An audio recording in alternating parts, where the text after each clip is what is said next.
eating dinner. Okay. It is 5 o'clock on Thursday. I've been at work all day. The kids been in school. James do virtual school, so he ain't been at nowhere. He just been at home.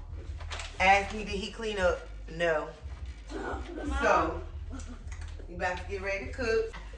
This Brooklyn, if she don't get in the video now, she gonna keep coming and interrupting us. So, please introduce yourself to the people. I'm Brooklyn, and I will go be helping mommy cook. All right. Out of the video. Josiah, you want to introduce yourself while you right here? And Dad went to go pick up the twins from daycare. So what will we be cooking today? All right. So back to it. This dinner is basically quick and easy for a work night. I have 5 kids and a husband, so I try to make it easy when I cook, but also flavorful and healthy too. So, not real healthy because I like my food to taste good, but not real bad where it's gonna clog your arteries. Anyway, so tonight we are doing double color cabbage, which is just purple and green cabbage. We love that. We're gonna do some fried pork chops, some jasmine rice, and some cornbread. Now, I'm from the South. I'm from here, but my husband is from Detroit. So, they like their food kind of sweet. So, like cornbread, they like sweet cornbread. Macaroni dressing, they like that kind of stuff sweet. So, because I'm from here and the way I grew up making cornbread is with like yellow cornmeal, that kind of stuff. I cheat and I buy Jiffy. But I just spice it up a little bit and make it taste like homemade. And that's about it. We're gonna walk through it. Yeah. Follow the recipes. I'll put everything that I use in the comments section below, so you guys can see everything that we use. It's nothing that you can't find at your local grocery store. As a matter of fact. What's up, guys? I'm the hood. I'm the daddy-o. You know, checking in one time. You're supposed to be going to get the twins from school before we had to pay a late fee. We actually went and got curbside pickup. Shout out to Publix grocery store. It's raining here in Atlanta today, so we didn't get out the car and go into Publix. So we got our pork chops brining over here, as you can see. They're in the water. For those of you that don't know what a brine is, it's just like a little bit of salt in dissolved water, and you let the pork chop sit in there and get tender. Anyway, back to the weather. It's raining here in Atlanta, so we didn't go into the store. We just did curbside pickup. So, shouts out again to Publix. Like I said, the brine is water, salt, a little bit of apple cider vinegar, and maybe a little lemon juice, just depending on what you want. In this one, I didn't do lemon juice. I did apple cider vinegar and about 2 tablespoons of salt dissolved in that silver pan and just covered up the pork chops with the water. What we're going to start with first is the cabbage, because it's going to take not a long time to do, but it's the most ingredients and we want to get it out the way. So what we're going to be using today for our cabbage, like I said, we're going to use green cabbage and purple cabbage. We're going to use a little bit of a bell pepper. We're going to use some carrots. We're going to shred these up a little bit. We got some fresh parsley, a white onion, and a few celery sticks. That's all your fresh ingredients that are going to go into the cabbage.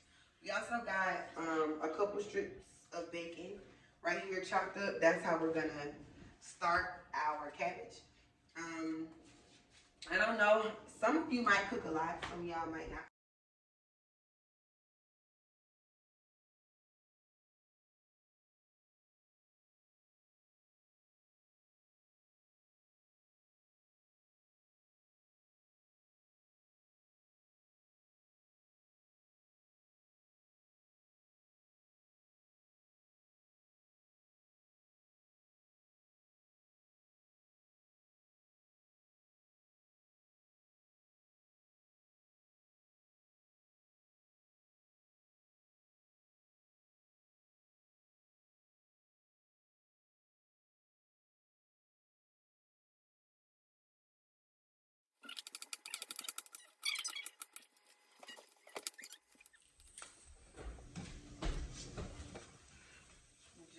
continuing to let the bacon and the vegetables cook down.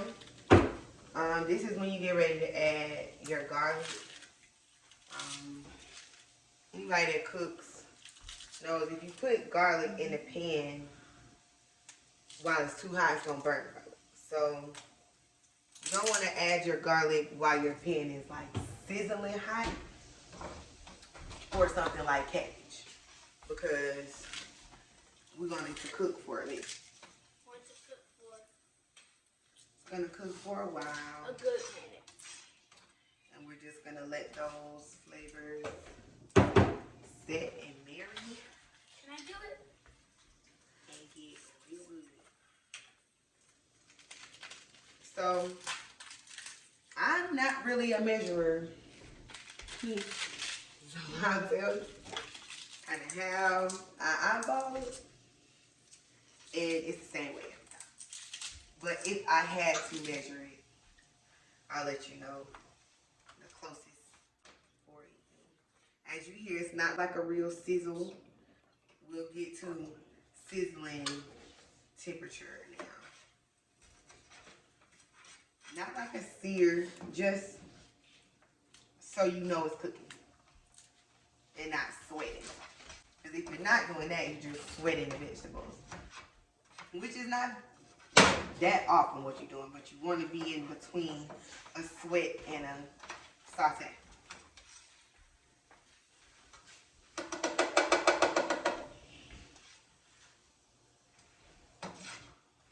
That's the perfect amount of bacon grease because you don't want greasy cabbage. You want flavorful cabbage. Not necessarily greasy. And we will add some butter down in there in a minute, but not yet. Alright, pour me. So now we're going to add the cabbage to the vegetables. Then we're going to add our wet ingredients. Do half of it for right now. Because they're going to cook down a little bit. So we're going to season them in layers. Yep, so that's good for right now. So put your first bit of cabbage in. And then you're going to start seasoning. So salt. Put it in your hand. You're going to use a couple different types of salt. About a half a teaspoon over the top. Black pepper, of course. We love black pepper. Same thing at first, just about a half a teaspoon. Onion powder, just a tad. We got fresh onions in there. Same thing.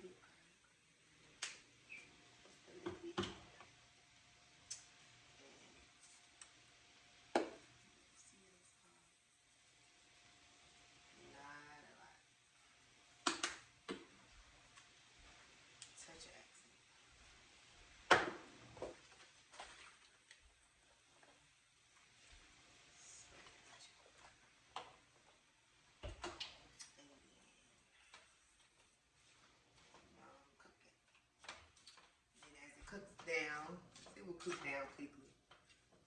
We will add the rest of the cabbage to it. So right now this is about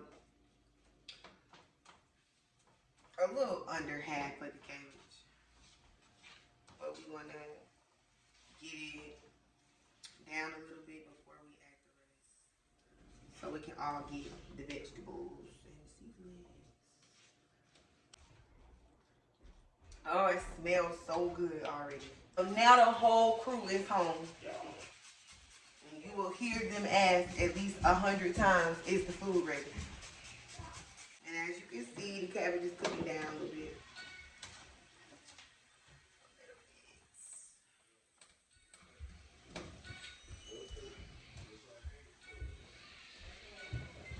And now we're going to add a little bit.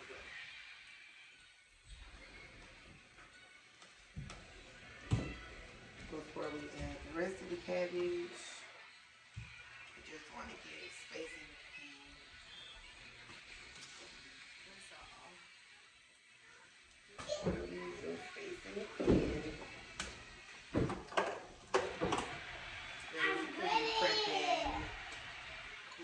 we're gonna go ahead and preheat the oven for the cornbread and get the water boiling for the rice. As soon as you see a piece of cabbage that's soft enough, oh, that's looking so pretty. So this is a family affair. Everybody's cooking. I have a daughter. One day she's gonna have a family to cook for. So, and my sons are gonna know how to cook for their wives. Okay? Okay. So we can taste a little bit. Let's see how the seasoning is coming along. It's good. It's not too salty yet. Alright, so now we're gonna add the rest of the cabbage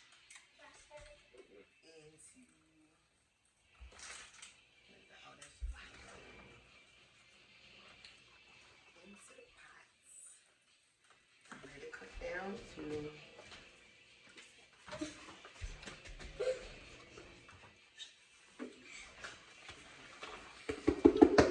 and then we're just gonna add everything that we added the first time again.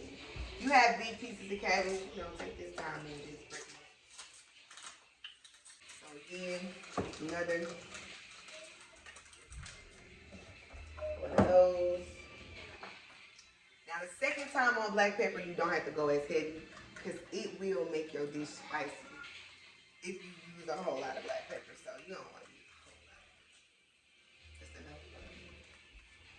Just enough. Back in with onion powder, just a little bit. Granulated garlic.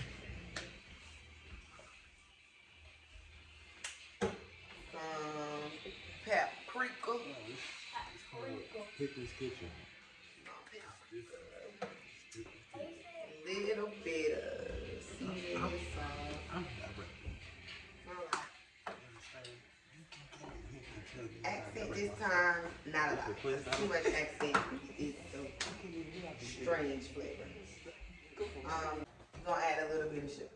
Not a lot. A pinch of sugar is what you're doing in the cabbage. Not enough to sweeten it, per se. Shout out to my sister. She make aprons. She made the apron that my son got on, but he got it on backwards. So you can't see what it says. She made aprons, she made shirts, she made all kind of clothes, masks. If you leave me a comment, I'll tag her in the video so you guys can follow her and see her stuff. You're gonna add another little bit of butter right here. Yeah, it's another teaspoon. And then you're gonna turn the heat up a little bit on the cabbage now because now we're ready to cook it.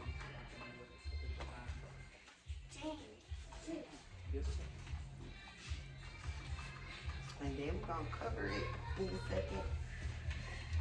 Once we know that all the flavors are evenly distributed.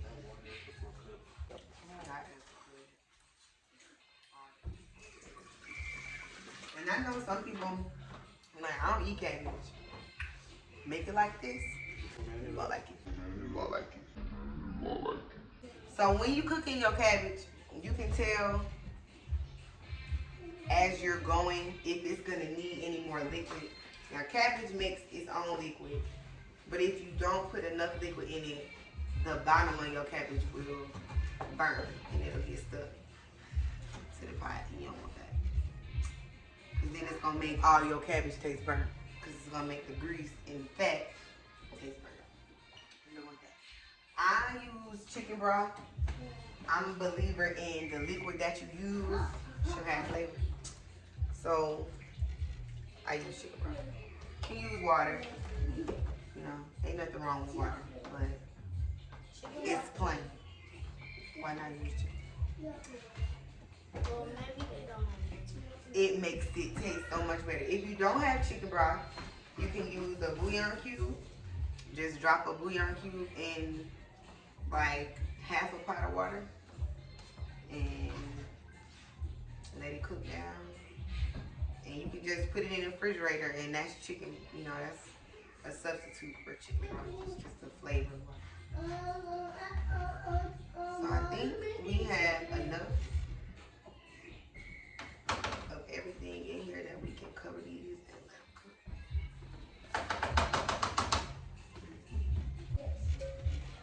cook. Cast iron skillet cornbread. You ain't got you a cast iron skillet. Get you one. Invest in one. I use a large one. I done had this for almost 10 years. Whoa. It cooks everything super evenly. Like, it's just, I don't know how to explain it. Once you cook with the cast iron skillet, you will want to always cook with the cast iron. You don't soak it in water and soap like other pans. You oil it and you get it seasoned. It's just different. Buttered it with some grapeseed oil. Just to clean it, basically. Put a little bit of oil on it. So we already got our oven preheated to 400. If you read the box to Jiffy, it's simple. Preheat the oven, add an egg, add a third cup of milk, stir it up. That's not how we make our cornbread here. We do it a little bit. So James is gonna get working on the cornbread. And I will let you know what we're gonna be using. We add a little bit of sour cream. Secret. Not really a secret. A lot of people do that. Yeah, we use 2 boxes of Jiffy to fill up this skillet. The cast iron skillet. And before we get started, you know, I already showed you that we grease the pan, and you can see how like shiny it is. I love it. You're gonna go ahead and put some butter on the pan. Now, buttering your cornbread pan, not just with butter, but adding butter. So you're gonna add about a scoop of butter to your pan. Maybe even a little more. That's going to give your cornbread a crust. It's gonna make it crispy on the bottom.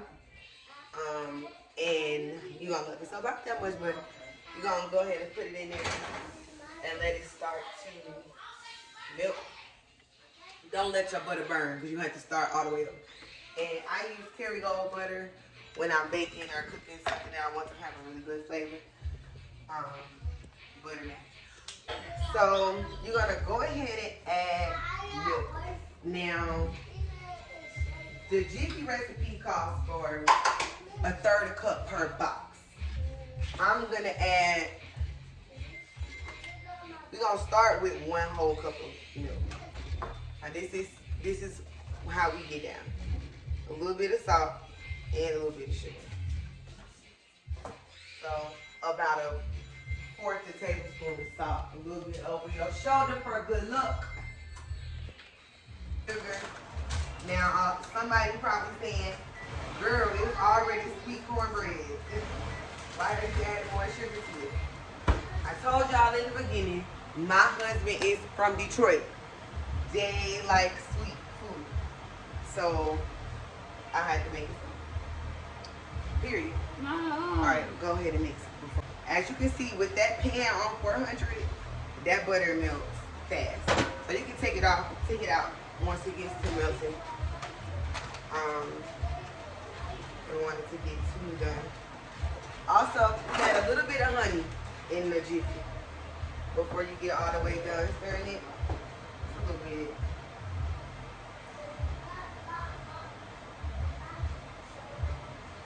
Now, for those of you who normally add like vegetable oil or butter in your cornbread mix, you got 2 things that take care of that. The butter in the cast iron skillet is half of that butter.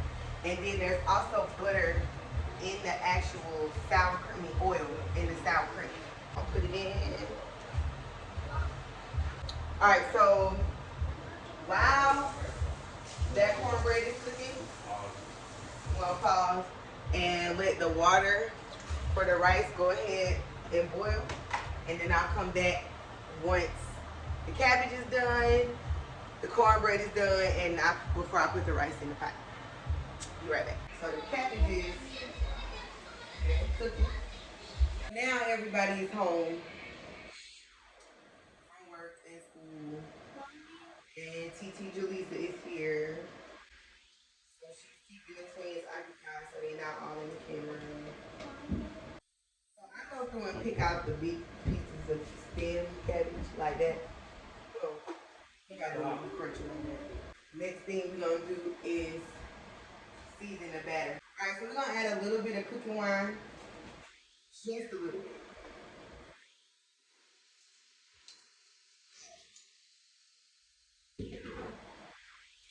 And let that cook down. So you guys watching, you can let me know how you guys cook cabbage. This is actually one of my auntie's recipes. That it goes right. Only thing I do different from her is I added a little bit of sugar. Not a lot. Like, not a lot at all. Or very, very little. I'm kind of chopping them up as I go because I don't want any big stems. So you're not trying to make mushy cabbage. Don't do that. One thing about cooking rice is you always want to yield more water.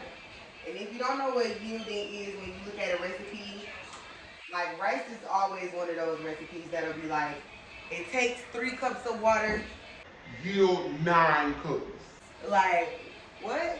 4. How many cups do I need? 3 or 9. It's like, it ain't even like it's 3 or 5, 3 or 9. Anyway, so, you just want to keep an eye out on your rice. And you can tell if you're going to need to add some more water to it. You can see that liquid from the cooking wine and the chicken broth already soaking up. Already soaking up. Huh?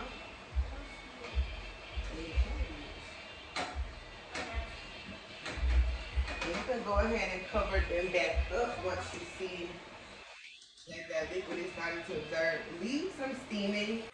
Those are delicious. As you can see, the cornbread is almost done. So I keep checking on it. Okay, so now we're going to get ready for our batter. Go ahead and get some oil, grease. I like to shallow fry pork chops. Chicken wings, that's different. They drop and come back up. Pork chops are heavy. They're not going to float until after they are probably dry out. And then you don't realize that you done dried them out and now you got dry, hard pork chops. So, check on this cornbread real quick. So, what pan, do you ask, are you gonna fry these pork chops in? I've had 100,000 fried eggs. Okay, that's exaggerating. I done had like 5 deep fried eggs. And I still prefer frying it in pots or pans. I don't know.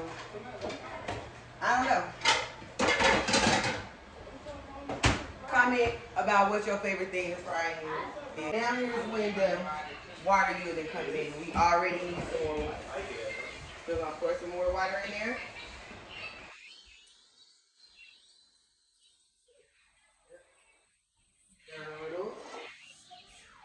The cabbage is doing.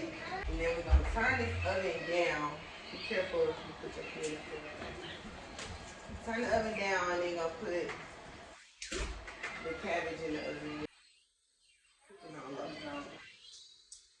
You're gonna find a little pan if you have one. Put it in the oven while the rest of the food cook. Only thing we're waiting on. Alright, so back to it. We're gonna season our pork chops now. And we're going to season the flour for the pork chops.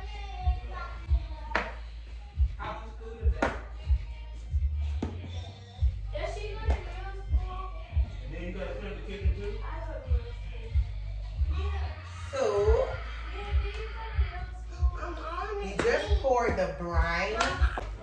If you have ever used a burn, you know the importance of how tender and juicy it turns the meat. I mean, it just is really good at doing it. So we got all of the extra stuff off the bottom of the pan. Making sure they were all the way clean. You look there, very clean. We got these Republics, nice and thick pork chops. So we're gonna start with salt and pepper. Now, we're not gonna put a lot of salt on the pork chops because they brine. Okay, so they don't need much salt at all. Just enough. Just kind of spread it over. Pepper. Can be generous in your pepper seasonings. One there. I like accent. Let accent. Alright, now for the flour. Salt is going in to the flour. I'm gonna add a little bit of ground mustard. And again, y'all, this is flour. It's not like you adding salt to a liquid that you're just gonna be drinking pure salt content. Ground mustard, cumin. See if I can get it in the camera. That is the best cumin dry. Now that's just what a cheat you can do when you cooking meat. If you want to see if you got it salty enough or too much or whatever you need to do next. You just cook one first. See how it turn out. That way you can taste the meat and the flour at the same time. So our grease didn't make that. You want to hear that? Okay. When you doing it, for sure. That means your food is cooking evenly all around. You're gonna let it cook about 3 minutes on both sides. See what's popping. See what's popping. See what's popping after a few minutes. Then you dry. Some places just sell thin cut, so they're just not as thick as these. These are like pork steak chops. So, you know, it just depends on, I guess, what you're cooking.